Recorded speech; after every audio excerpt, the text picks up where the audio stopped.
इस वीडियो में हम पढ़ेंगे गुड गवर्नेंस के बारे में। सबसे पहले हम पढ़ेंगे इस कॉन्सेप्ट का बैकग्राउंड। ये कॉन्सेप्ट आया कहाँ से, ऐसे क्या ज़रूरत पड़ी कि इस कॉन्सेप्ट को लाया गया।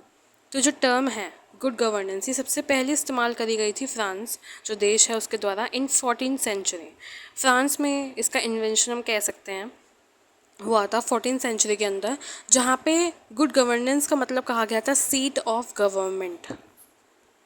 ऐसा कहा जाता है कि वर्ल्ड बैंक जो था उसने इस शब्द को री इन्वेंट करा, इस कॉन्सेप्ट को री इन्वेंट करा और डिफरेंट कॉन्टेक्स्ट में देखा और इस नई अप्रोच को उसने डेवलपमेंट से जोड़ा। मतलब गुड गवर्नेंस का सीधा मतलब डेवलपमेंट से था। इस कॉन्सेप्ट के आने के पीछे वजह ये थी कि स्ट्रक्चरल एडजस्टमेंट प्रोग्राम का फेलियर होना, ineffective utilization of public funds, मतलब कि अच्छे से इस्तेमाल ना होना पब्लिक फंड का, और इस प्रोग्राम का फेलियर, इसका विफल होना, और इंक्रीजिंग करप्शन, भ्रष्टाचार का बढ़ना, collapse of central planned economies, जो सेंट्रली प्लान्ड इकोनॉमीज़ थी उनका कोलैप्स होना, काफ़ी कुछ। इसके अलावा हम ओवरऑल कह सकते हैं कि यहाँ पे एक ज़रूरत थी, इस जो पुराना स्ट्रक्चर था, जो पुरानी गवर्नेंस का तरीका था, उसे रिवाइवल करने की यहाँ पे ज़रूरत आ पड़ी थी। इसी वजह से गुड गवर्नेंस का कॉन्सेप्ट निकल के आता है। अब आता है फीचर्स या कैरेक्टरिस्टिक्स ऑफ गुड गवर्नेंस। तो ये गुड गवर्नेंस की कैरेक्टरिस्टिक्स मेजरली वर्ल्ड बैंक ने बताए हैं और सबसे पहले इसमें आता है पार्टिसिपेशन। पार्टिसिपेशन का मतलब जाहिर सी बात है कि लोगों का active participation decision making process में वो यहाँ पे बहुत इंपॉर्टेंट रोल प्ले करता है। और उनका कहना ये है कि पार्टिसिपेशन जितना ज़्यादा होगा उतना बेहतर हम प्रैक्टिस कर पाएंगे, उतनी बेहतर हमारी गवर्नेंस की टेक्निक होगी। गवर्नमेंट को हमेशा प्रोवाइड करना चाहिए या फिर देना चाहिए फ्रीडम लोगों को, जिससे कि वो पार्टिसिपेशन उनका बढ़े डिसीजन मेकिंग प्रोसेस में और वो अपने आप के इंटरेस्ट और अपने आप को रिप्रेजेंट कर सकें। सेकंड फीचर आता है रूल ऑफ लॉ। कहने का मतलब ये है कि लॉ जो है उसकी आंखों में या उसके लिए सारे लोग इक्वल हैं, कोई भी ऊपर या नीचे या कोई बड़ा या छोटा नहीं है। तो लीगल फ्रेमवर्क जो है वो इन्फोर्स्ड होना चाहिए इम्पार्शली, मतलब अनबायास्ड हो, और ह्यूमन राइट्स लॉ के, स्पेशली ह्यूमन राइट्स जो लॉ हैं वो अनबायास्ड तरीके से देना चाहिए लोगों को। थर्ड आता है कंसेंसस ओरिएंटेड। कहने का मतलब ये है, कंसेंस का मतलब क्या होता है, सबका मिला जुला, जो भी डिसीजन होगा वो सब मिल के लेंगे, भले ही वो मिनिमम लेवल पे हो, फुलिस्ट ना हो, पर एक कॉमन कम से कम मिनिमम इनिशिएटिव तो लिया जा सकता है सबके द्वारा। तो हम ये कहते हैं कि ऐसा डिसीजन मेकिंग प्रोसेस होना चाहिए जिसके अंदर सबको मौका मिले, सब मिलजुल के एक डिसीजन ले। जैसे कि अगर हम बात करें इलेक्शंस की, तो वहाँ पे कोई कास्ट, कोई रिलीजन, कुछ भी नहीं देखा जाता, सिर्फ वो सिटीज़न होना चाहिए। सबके मिलजुल के जो मेजॉरिटी जीतता है वो सरकार बनाता है। तो हम कह सकते हैं यहाँ पे एक कंसेंस ओरिएंटेड चीज़ हो रही है। तो गुड गवर्नेंस का एम यही तो है, enhancing quality of life, standard of living को बढ़ाया जाए कैसे भी करके, और जो गवर्निंग प्रोसेस है उसको अच्छे से इन्हेंस करा जाए, उसकी क्वालिटी में सुधार आए, जो प्रोसेस जो भी है, और जिसमें मैक्सिमम गुड हो लोगों का, और मैक्सिमम लोगों का गुड मतलब कि सबका ही। इक्वालिटी एंड इंक्लूसिवनेस, ये फोर्थ पॉइंट है हमारा, या फोर्थ फीचर या कैरेक्टरिस्टिक्स है। हम जानते हैं कि गुड गवर्नेंस जो है वो एश्योर करती है कि इक्विटेबल सोसाइटी हो, सब इक्वल हो सोसाइटी के अंदर, और जो लोग हैं उन्हें अपॉर्चुनिटीज़ मिलनी चाहिए टू इम्प्रूव और मेंटेन देयर वेलबींग्स, उनके लिविंग ऑफ स्टैंडर्ड्स बढ़ने चाहिए। सारे लोग जो हैं उनके पास इक्वल राइट्स हैं to take participation in decision making process, और जिससे ये इंश्योर होता है कि सब एक हैं, यानी कि कुछ अलग हैं या कुछ लोगों को हमने बाहर कर दिया, नहीं, सब एकता, एक कहते हैं ना यूनिटी इन डाइवर्सिटी, जो इंडिया का बहुत बड़ा एग्जाम्पल हम देते हैं, वो यहाँ पे एक तरीके से बताया गया है। इफ़ेक्टिवनेस एफिशिएंसी, ये फिफ्थ पॉइंट आता है, फिफ्थ फीचर आता है। जो प्रोसेस है, जो इंस्टीट्यूशंस हैं, उनके रिज़ल्ट ऐसे होने चाहिए कि वो लोगों की जो नीड्स हैं वो पूरी कर सकें, और जो रिसोर्सेज है कम्युनिटी के वो अच्छे से यूटिलाइज हों, मैक्सिमम आउटपुट उनसे निकले, इफ़ेक्टिवली वो यूज्ड हों लोगों के द्वारा। इफ़ेक्टिवनेस और एफिशिएंसी का मतलब यही निकलता है यहाँ पे कि आप इफ़ेक्टली, मतलब अच्छे से एफिशिएंसी के साथ ऐसे रिसोर्सेज दें जिससे मैक्सिमम आउटपुट मिले। सिक्स्थ आता है अकाउंटेबिलिटी। अकाउंटेबिलिटी का मतलब होता है जवाबदेही, आंसरेबिलिटी, जो कि गवर्नमेंट की यहाँ पे इम्पॉर्टेंट मानी जाती है।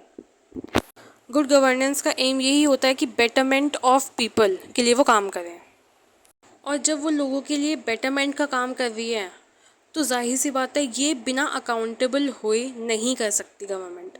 तो एक जवाबदेही बनती है गवर्नमेंट की, सरकार की लोगों के प्रति।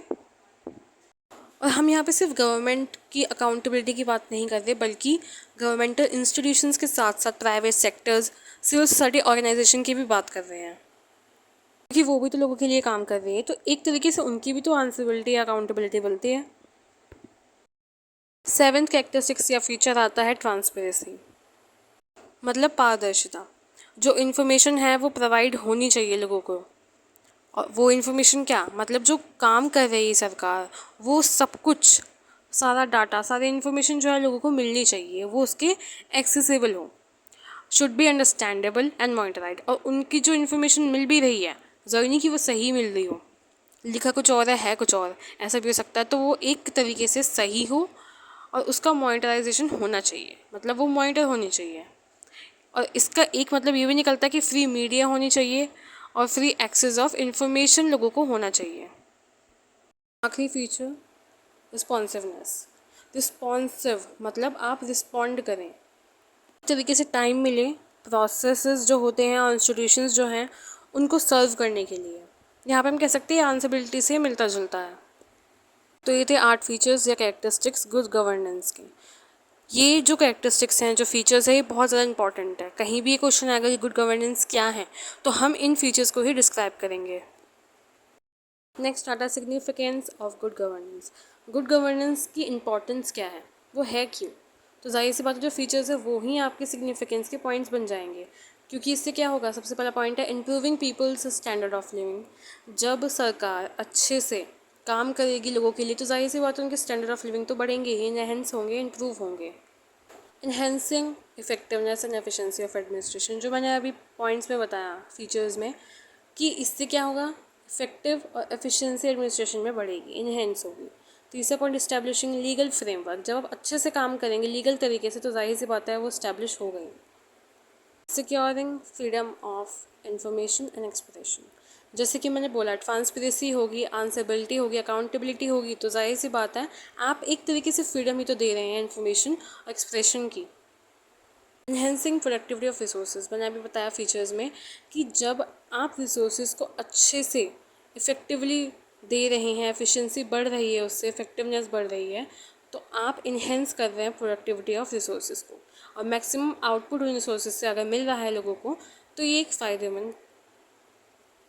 Improving relation between state, civil society, private sectors etcetera, जाहिर सी बात है मैंने अभी बताया कि सिर्फ जवाबदेही गवर्नमेंट की नहीं होती, बल्कि जो लोगों के लिए काम कर रही है उस हर इंस्टीट्यूशंस की होती है, चाहे वो स्टेट हो मतलब सरकार हो, सिविल सोसाइटी ऑर्गेनाइजेशंस हो, आपके प्राइवेट सेक्टर्स ही क्यों ना हो, क्योंकि वो लोगों के लिए तो काम कर रहे हैं, लोग उनके अंदर काम कर रहे हैं, तो जाहिर सी बात है यहाँ पे रिलेशंस को भी इम्प्रूव करने की बात हो रही है। जैसे हर चीज़ के प्रो और कॉन्स होते हैं, वैसे ही जहाँ पे हम बात करते हैं इंपॉर्टेंस की तो वहाँ पे चैलेंजेस भी होते हैं। तो यहाँ पे हम देखते हैं चैलेंजेस ऑफ गुड गवर्नेंस। सबसे पहले इसके अंदर आता है क्रिमिनलाइजेशन ऑफ पॉलिटिक्स। इसका जाहिर सा एक सीधा मतलब ये निकलता है कि पॉलिटिक्स के अंदर क्रिमिनल्स का आना। हम देखते हैं अगर स्टैटिस्टिक्स को देखें, डाटा को देखें, तो क्रिमिनल चार्जेस बहुत सारे पॉलिटिशियंस पे हैं, अनपेंडिंग केसेस पड़े हुए हैं जिसकी अभी तक सुनवाई नहीं हुई है, अभी तक रिजल्ट नहीं आया। तो ये ग्राफ जो है ये बढ़ रहा है लगातार, तो जाहिर सी बात है यहाँ पे पॉलिटिक्स के अंदर क्रिमिनल्स का जो आना है वो भी बढ़ रहा है। और हम देखते हैं बहुत सारी ऐसी कमेटीज़ बनी हैं जो कि इस पे काम कर चुकी है, जहाँ पे एक ट्रायंगल हम कह सकते हैं कि ट्रियो बनाया गया है, जहाँ पे पॉलिटिक्स, क्रिमिनल और मिनिस्टर्स जो हैं उन सब का देखा जाता है, जहाँ पे politician, civil servants, business houses जो हैं एक दूसरे पे इन्फ्लुएंस करते हैं, और फिर इसका इन्फ्लुएंस जो है वो पॉलिसी फॉर्मेशन पे होता है, गवर्नेंस पे होता है, कि वो मिनिस्टर्स तो पॉलिसीज़ बनाते हैं जो खुद क्रिमिनल्स होते हैं। तो हम कैसे पता लगाएं कि कौन क्रिमिनल है, कौन सही से काम कर रहा है। तो एक ही चैलेंज हम देखते हैं गुड गवर्नेंस के अंदर। दूसरा पॉइंट आता है करप्शन। करप्शन बहुत मेजर ऑब्स्टैकल है अगर हम देखें तो इम्प्रूविंग क्वालिटी ऑफ गवर्नेंस के अंदर। पहले जो मैंने इससे पहला पॉइंट बताया क्रिमिनलाइजेशन ऑफ पॉलिटिक्स और करप्शन, ये दोनों बहुत ज़्यादा इंटर रिलेटेड है। जानते हैं कि क्रिमिनल्स जो हैं वो एक तरीके के नहीं होते, और जो क्राइम करते हैं उनमें से एक क्राइम तो यही है करप्शन। करप्शन करने वाले वो भी तो एक क्राइम है। तो यहाँ पे हम कह सकते हैं ये दोनों बहुत ज़्यादा इंटर रिलेटेड है। जो करप्शन करता है उसका मतलब वो क्रिमिनलाइजेशन ऑफ पॉलिटिक्स ही तो हुआ। नेक्स्ट आता है जेंडर डिस्पैरिटी, मतलब जेंडर इनइक्वालिटी।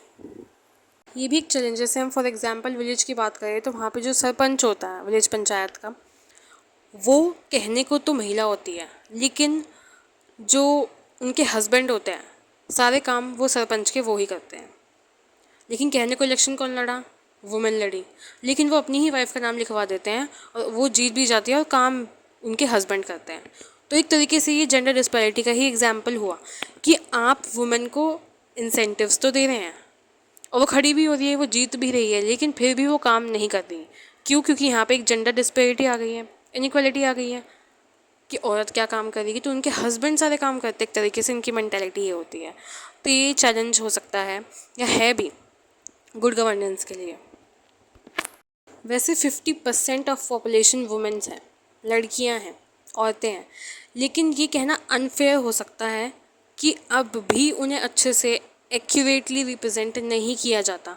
इसी वजह से हम महिला शक्तिकरण की बात करते हैं, एम्पावरमेंट ऑफ वुमेन की बात करते हैं यहाँ पे, जो कि बहुत ज़्यादा इंपॉर्टेंट है क्योंकि हाफ पॉपुलेशन वुमेन्स हैं। तो जाहिर सी बात है हमें बिल्कुल इक्वल रिप्रेजेंटेशन मिलना चाहिए। नेक्स्ट आता है ग्रोइंग इंसिडेंस ऑफ वायलेंस। हम जब छोटी क्लासेस में होते हैं हम पढ़ते हैं मनी एंड मसल पावर, ये बहुत ज़्यादा इंपॉर्टेंट रोल प्ले करती है और एज अ चैलेंज देखा जाता है फेयर एंड फ्री इलेक्शंस में इन्हें। ये गवर्नेंस में भी लागू होता है। फॉर एग्जांपल हम देखते हैं इलेक्शंस इलीगल तरीके से जीते जाते हैं, fake votes, money power use की जाती है, मसल पावर यूज़ की जाती है, बूथ कैप्चरिंग हो जाते हैं। ये सब एग्जाम्पल ही तो है कैसे वायलेंस को बढ़ावा दिया जा रहा है यहाँ पे।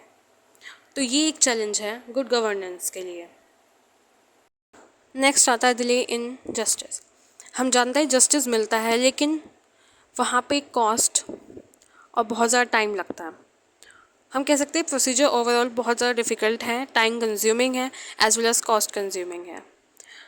तो सिविल फैक्टर्स यहाँ पे आ जाते हैं जो जस्टिस को डिले कर देते हैं, और ये एक चैलेंज माना जाता है गुड गवर्नेंस के लिए। इससे नेक्स्ट चैलेंज है centralization of administrative system. Centralization का मतलब क्या है? सारी पावर्स जो हैं वो सेंट्रल गवर्नमेंट के हाथ में आ जाती है, तो वो सेंट्रलाइज हो जाता है, अथॉरिटेटिव कहलाता है। यूनिटरी फॉर्म ऑफ गवर्नमेंट में यही होता है, लेकिन फॉर एग्जांपल इंडिया की बात करें तो वहाँ पे फेडरेशन है, क्वासी फेडरेशन है, ना पूरी तरीके से यूनिटरी फॉर्म ऑफ गवर्नमेंट है ना ही फेडरल फॉर्म ऑफ गवर्नमेंट।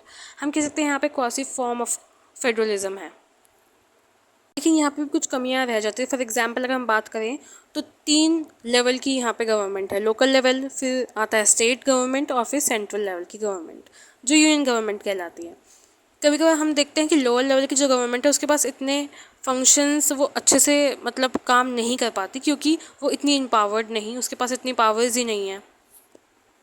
हम देखते हैं इसी को मजबूत करने के लिए पंचायती राज इंस्टीट्यूशंस का इस्टेब्लिशमेंट होता है, जो कि 73rd और 74th अमेंडमेंट के द्वारा किया जाता है, जो अर्बन लोकल लेवल और रूरल लोकल लेवल पे सरकार जो बनती है वो काम आती है।